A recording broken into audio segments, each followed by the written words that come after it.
gagner des âmes à Jésus. Et ça, c'est important. Amen. Ça, c'est important. Parce que pourquoi? Parce que la présence de l'Église, c'est la présence de Dieu. Quand on dit Église, c'est l'ensemble des croyants. Voilà. Une fois nous sommes quelque part, c'est nous Dieu écoute. Dieu n'écoute plus les païens. C'est nous. C'est ça qu'il a dit. Mon peuple, si qui est invoqué mon nom, s'humilie et prie, je les exaucerai. Amen. C'est-à-dire que chaque histoire, ce n'est pas crasso. Mais c'est l'exaucement de nos prières là, que Dieu va réaliser dans ces temps qui vont suivre. C'est tout. C'est ça qu'il faudrait que nous mettions ensemble pour prier.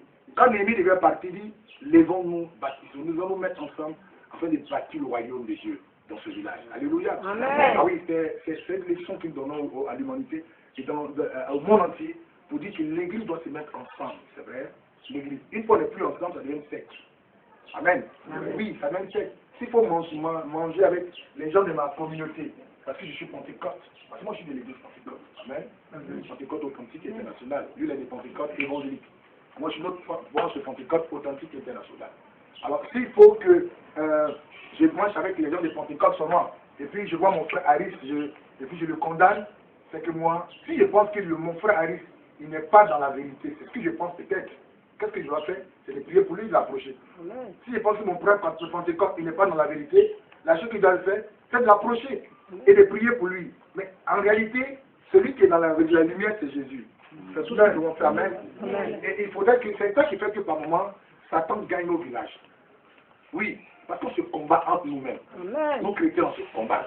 Non, lui, là, il n'est pas bon, chez lui, là, c'est pas bon. On fait la guerre à l'autre. Et ce qui fait que les sorciers, ils travaillent. Et c'est ça. Parce que la Bible dit que si un royaume divisé ne peut pas subsister, donc le diable, qu'est-ce qu'il fait? Il met la guerre religieuse, il met la guerre. C'est tout. Il met la guerre. Et ce qui fait que Satan gagne du terrain. Il gagne du terrain parce qu'on n'a pas le temps de se mettre ensemble.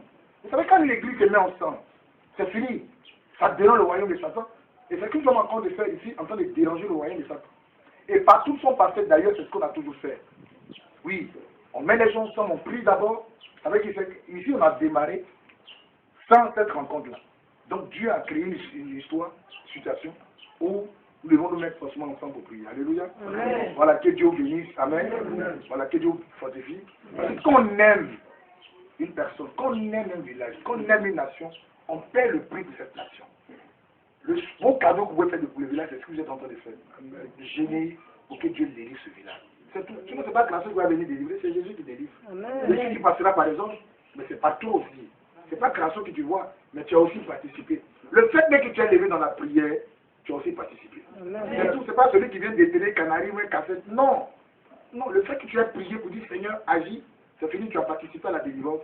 Amen. Amen. Amen. Voilà, donc que Dieu bénisse. Amen. Alors nous allons toucher la parole de Dieu. Dans Luc 18, Luc, le chapitre 18, à partir du verset 1 jusqu'au verset 8. Si vous êtes, on fait la lecture. Luc 18, du verset 1 jusqu'au verset 8. Merci pour ta parole, Seigneur, toi-même qui es la parole faite chère. Donc pour la connaissance. Enseigne-nous. Bénis-nous au nom de Jésus. Amen. J'ai la parole de Dieu.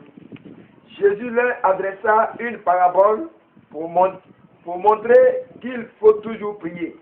Il ne faut point se relâcher.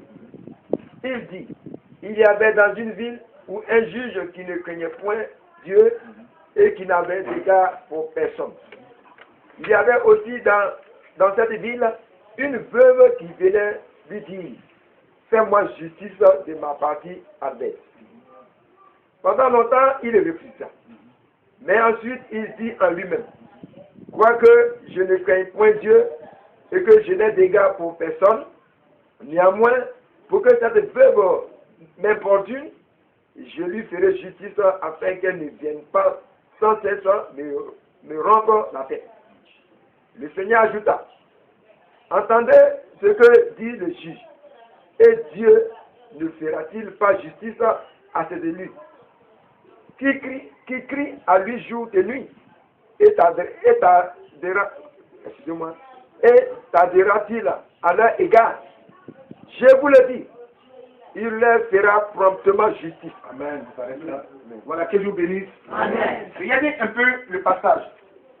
Vous voyez, Luc est médecin, et Luc, les épis de Luc, Luc c'est le fils spirituel à Pierre, qu'on appelle Théophile. D'ailleurs, celui qui a fait Actes des Apôtres. Luc, ici, nous donne une révélation claire. Ici, c'est-à-dire les filles de Pierre. Pierre qui a marché avec les disciples de Jésus. Pierre demande qui était la tête de l'église. Ici, on nous parle d'une parabole de Jésus dans ce passage.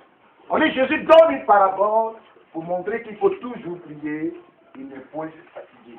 Relâcher, ça dit qu'il n'est pas fatigué. Jésus même dit, donne une parabole. Il dit dans une ville, il y avait un juge. Vous savez que le juge, il est le maître même de la vie, parce que c'est par lui toute décision passe, la loi et tout ça. Il est le maître de tout, celui qui décide et tout ça. On dit dans cette vie-là, il y avait un juge, dans ma version, on dit un juge unique, c'est-à-dire qui ne craignait pas Dieu. Non, il est unique, il ne craignait pas Dieu. Donc c'est un juge corrompu. Amen. Oui, c'est dès que. Oui, même si tu as raison, tu viens, tu lui donnes l'argent, mon cher. C'est pour toi qu'il gère. Amen.